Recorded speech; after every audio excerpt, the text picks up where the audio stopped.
Good evening.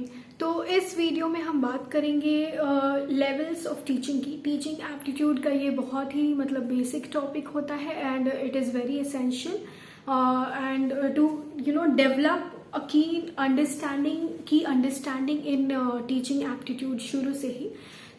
आज हम बात करेंगे आपके लेवल्स ऑफ टीचिंग की।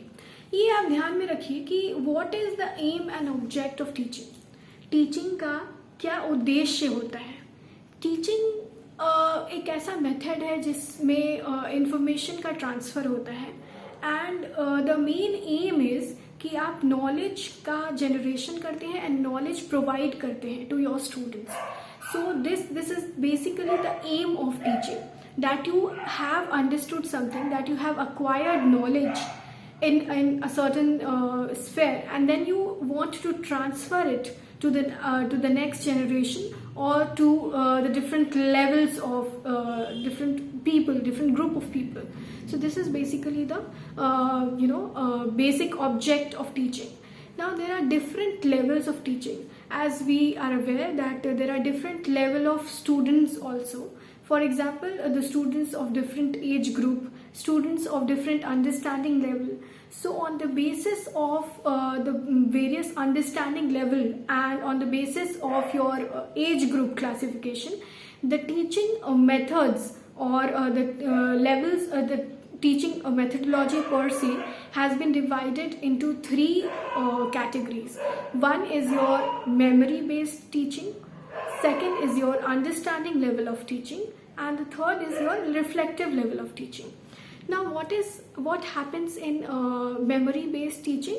It's basically for the students who have just started studying.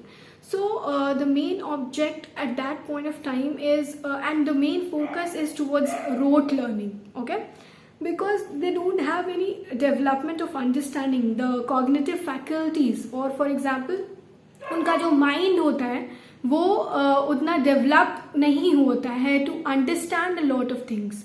ये कहते हैं ना कि सब लोग बोलते हैं कि रोड लर्निंग ख़राब है, रोड लर्निंग ख़राब है, लेकिन आप देखो तो हर चीज़ का शुरुआत रोड लर्निंग से ही होता है। जब तक आप कुछ चीज़ को ग्रास्प नहीं करते हो, कुछ चीज़ को याद नहीं रखते हो, उसके बेसिस पे ही अंडरस्टैंडिंग डेवलप होती है।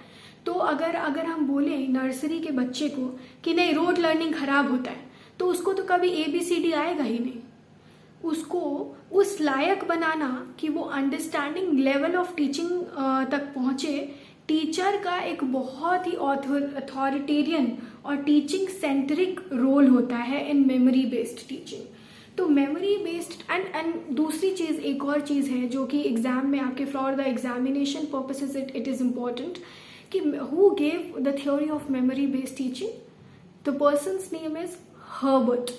The person's name is Herbert. Who gave understanding level of teaching? Morrison. Who gave understanding level of teaching? Morrison. And who gave reflective level of teaching? Hunt. So these are the basic, maybe sometimes they will ask you in match the following, or you will be given on the basis of options you have to choose the correct jurist's name. So this is also an important question.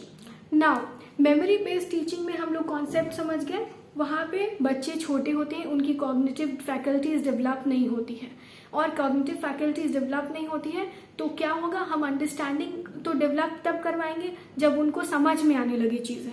तो वहाँ पे focus क्या होता है, rote learning का। और इस level of teaching में कौन सेंटर स्टेज लेता है, टीचर सेंटर स्टेज लेता है। अब आइए अंडरस्टैंडिंग लेवल ऑफ टीचिंग में। Understanding level of teaching given by Morrison, ठीक है।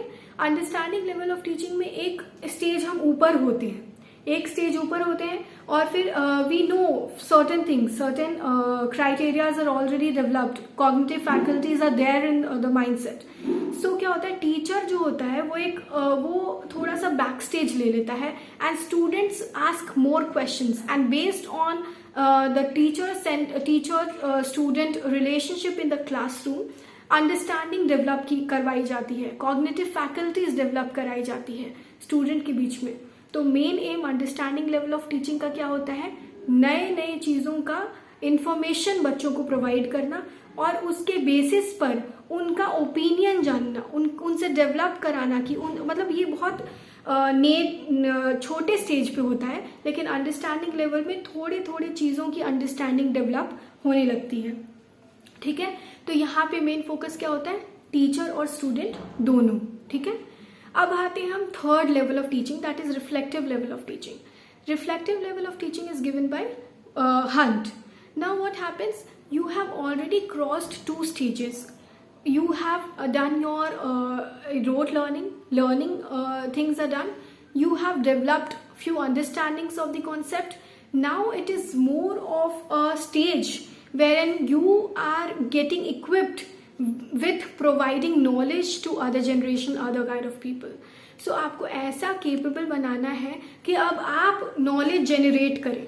अभी तक क्या आप नॉलेज अचीव कर रहे थे, now you will be in a position to generate knowledge and this is developed in your reflective level of teaching. ठीक है, तो रिफ्लेक्टिव लेवल ऑफ टीचिंग में यही होता है, यहाँ पे टीचर और स्टूडेंट का कुछ नहीं, ये क्लासरूम सेंट्रिक टीचिंग होता है. ठीक है, क्लासरूम में एकदम ही डायलॉग टाइप का सिचुएशन होता है.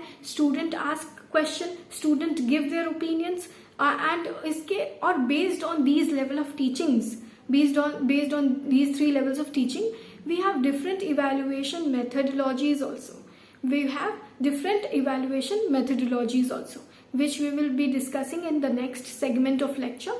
But as a generally, there are 3 levels of teaching, and main focus area I have told you, main jurist associated with it I have told you. So this is the basic understanding on levels of teaching. Thank you.